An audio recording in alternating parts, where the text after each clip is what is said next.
Karibu tena mtazamaji wa Manyuzi TV kuendelea kupata dondoo za kimichezo kutokea hapa.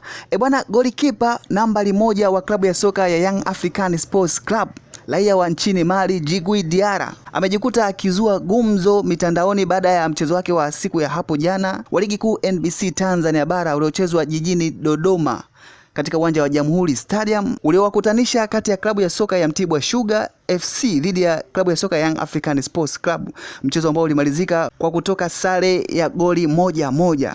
Presha ya mchezo huo wa siku ya jana ilikuwa ni kubwa kwa upande wa klabu ya soka ya Young African Sports Club, huku ukitegemea ni mchezo takriban watatu wanakwenda kutoka sare ya goli 1-1 na baadhi ya michezo mingine wakitoka sare ya bila kufungana.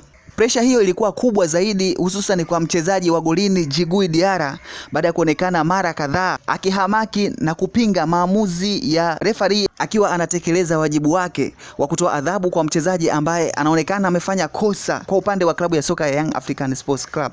Hali hiyo ambayo inaonekana inajirudia sana kwa mchezaji Djigui Diarra, golikipa wa kutegemewa wa klabu ya soka ya Young African Sports Club, katika michezo kadhaa ambayo ameonekana pia akifokea marefarees wakati bila uoga na hata kuto kuchukuliwa hatua ya aina yoyote katika michezo ya ligi kuu NBC Tanzania bara. Na hata baada ya mchezo huu kumalizika, pia wakati wachezaji wanatoka nje ya uwanja kuelekea katika magari yao, alionekana kuwaonyoshea kidole cha kati waandishi wa habari, kitu ambacho kimetafsiriwa kama ni kuwakashifu waandishi wa habari. Pia imechukuliwa kama sio utovu wa nidhamu kwa iko kitu alichokifanya, kutokana na mchezaji huyo kuwa ni mchezaji mkubwa mwenye status ya kimataifa.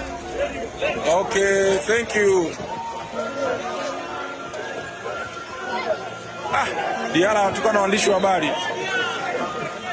Waandishi wa habari wapigwa.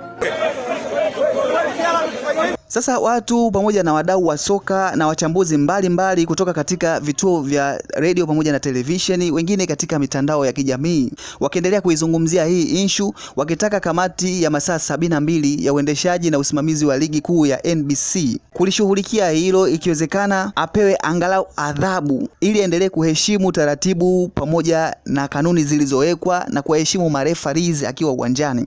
Kwa upande mwingine, wachambuzi wa soka pia wanasema wanamwelewa Djigui Diarra kutokana na mfululizo wa kucheza michezo ya ligi kuu pamoja na michezo mingine ya ligi za ndani za Tanzania. Hakupata muda wa kupumzika na ndio maana ana react kwa design kama hiyo. Angepata nafasi pia ya kukaa pembeni kwa muda akimpisha golikipa msaidizi wa klabu ya soka ya Yanga ili pressure ipungue, ingekuwa ni vizuri zaidi. Na kwa upande wa wachambuzi wengine wanasema Djigui Diarra ana kiburi na huenda akawa anajiona kama yupo juu ya sheria za michezo ya ligi kuu NBC Tanzania bara. Bwana, iko ndo ambacho kimejitokeza katika mchezo wa siku ya jana wa ligi kuu NBC Tanzania bara kati ya klabu ya soka ya Mtibwa Sugar dhidi ya klabu ya soka ya Young African Sports Club, na kuzua mjadala kwa mchezaji wa golini Djigui Diarra kuonekana kutoonyesha utovu wa nidhamu kwa nyakati tofauti. Endelea kufuatilia Manyuzi TV kwa kupata updates mbalimbali zikiwemo za kimichezo, burudani, teki pamoja na kufahamu habari za kijamii. Usiache kusubscribe, kulike, kushare na kucomment. Tukutane tena hapo baadaye.